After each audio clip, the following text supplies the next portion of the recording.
will hear from the rookie on the broadcast crew, okay, later on GMFB. It's within this microphone. Wow. Can't wait to hear that. Wow. All due respect I hope it's like a 36-minute recording of Tom Rinaldi. Go ahead, Pete. Go ahead. It is not. It's long. It's not 30. It's not Tom. It's Burkhardt talking about the Mets bullpen from the 2016 season. I love it. That's it. Love it. Here it is. If we just had Armando Benitez one more year. Come on. Anyway, that is, I did not receive that, and I'm curious to hear that message. I'll bring it to you, Peter, in New Orleans. Please do. You got it. I'll be there tonight. I'm interested to see what version of Mahomes we get. Kyle joked about it earlier that he was upset and disappointed with the Luka trade and even tweeted about it like the week of the Super Bowl for that to be it. But I look at it beyond that, and I look at hey, Patrick, you were the feel-good story for the NFL for the first 5 years of your career. Now they don't like you. And by they, I mean the fans. It really feels that way. It feels like there is a disgust in seeing that uniform, seeing that player maybe try to attract some calls on the sidelines. And after the response we got after Monday's show last week, when we came on here and I'm like, Mahomes did it again. He found a way and his team found a way.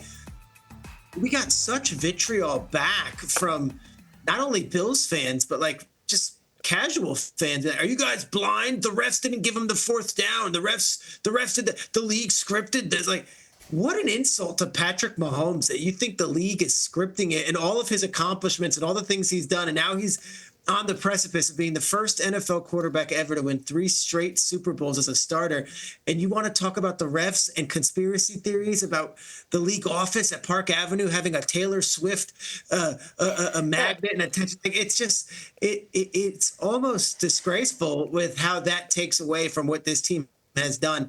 In the Texans game, they won a divisional round ball game where they had 8 sacks as a team, and the other team missed 2 field goals and an extra point. In the divisional round, Josh Allen had multiple opportunities to put this game away, and then the Chiefs, when they had to, converted a third down play to Samaje Perine to put it on ice.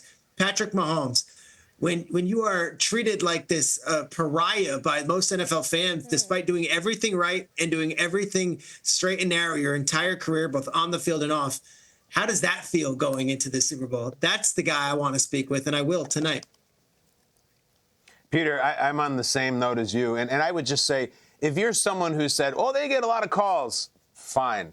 If you actually think that there is a conspiracy that is premeditated, you are a lobotomized engagement farming lemming moron. Like that, come on. If you only knew what you were saying and how ridiculous it is, and I will stand behind that. But listen, I want to hear the same thing.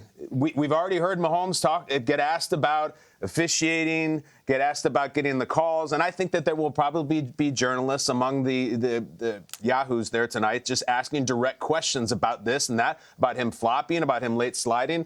And I also just, aside from the officiating, so I did my own tweet before the show today, and I just said, oh, this is what we're talking about, and what's the one question you would ask Mahomes at opening night?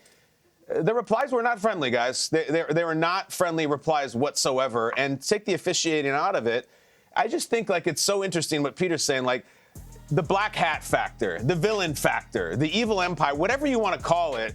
Like, Mahomes has been so incredibly good for the Chiefs and the league and the sport.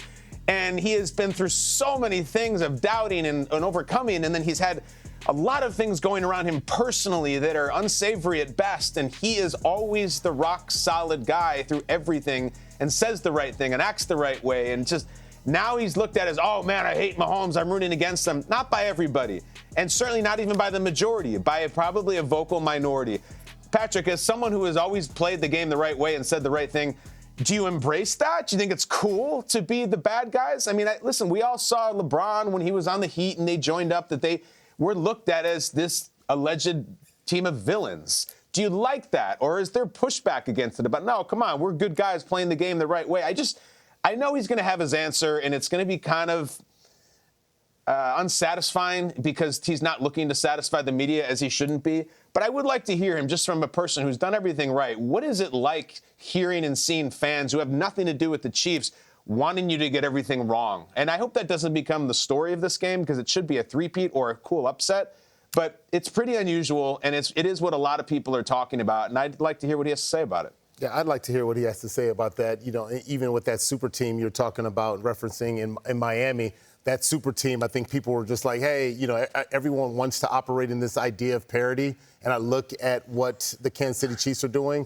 The Kansas City Chiefs, they're doing that with, you know, yes, they have, you know, Travis Kelce, but they don't have the, you know, Tyreek Hill, and they're doing it with a team that is a lot different than what we've seen in the past. So it would be interesting to see how Patrick Mahomes feels about this, because it is weird to see that because he's had this high expectation and all of a sudden he has to somehow succumb to this enviness or whatever that is out there. But the dude is balling, and he's been doing it for a long time. You know, I think that for me, what would be exciting to hear from is A.J. Brown, because A.J. Brown, he doesn't hold his tongue back on anything. We remember kind of the controversy earlier in the season when he was like, pretty much throw me the ball. He pretty much pulled out the TO and throw me the damn ball. But what's interesting, too, is just hearing his thought on, if you go back to the Super Bowl back in 2022, Super Bowl 57, this is a crazy, and this is not a conspiracy or anything like that. It was just a question. You can just see the kind of the parallel. In that game, he had 8 targets, 6 receptions, 96 yards, and a touchdown. But that turned out into a loss. Then you look at this the NFC Championship, same thing. 8 targets, 6 receptions, 96 yards, and a touchdown that ended up in a victory.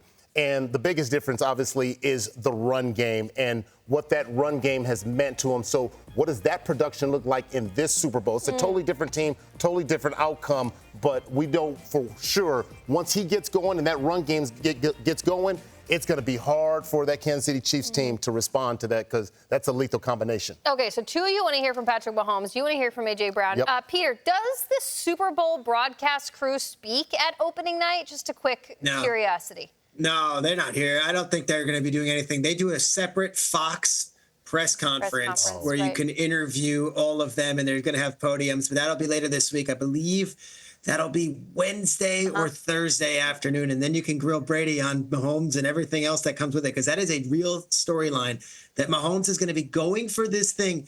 And the guy he's going to be going to beat and to be the greatest of all is going to be on the call. It's fascinating.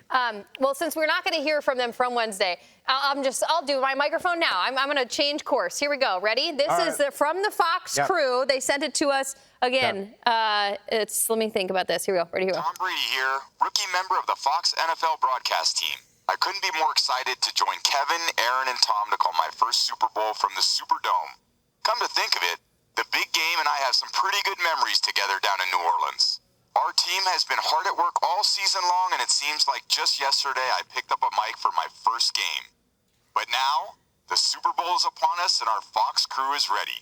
See you February 9th. Let's go! Let's go! Okay. Yeah. There's what it is. I love this. I love this for Tom Brady. I love this for that entire crew, especially, too, because, you know, look, Tom Brady had a slow start to the season, and there was a lot of people talking about his ability to commentate, and he's only gotten better and better. He's been given that opportunity to get better, and now he's calling the biggest game with Patrick Mahomes, all the great storylines. I love this for Tom and the entire Fox crew. It's 3 generations on this thing, because the guy who gives out the trophy for the Lombardi for Fox is Terry Bradshaw, who won 4 Super Bowls of his own and was the original TB12. So you have Bradshaw on the pregame, you got Brady on the call, and then you got Mahomes on the field. It kind of tells the story of NFL history if you go Bradshaw to Brady to Mahomes. Of course, you miss Montana in there, but Joe's probably watching somewhere. Yeah.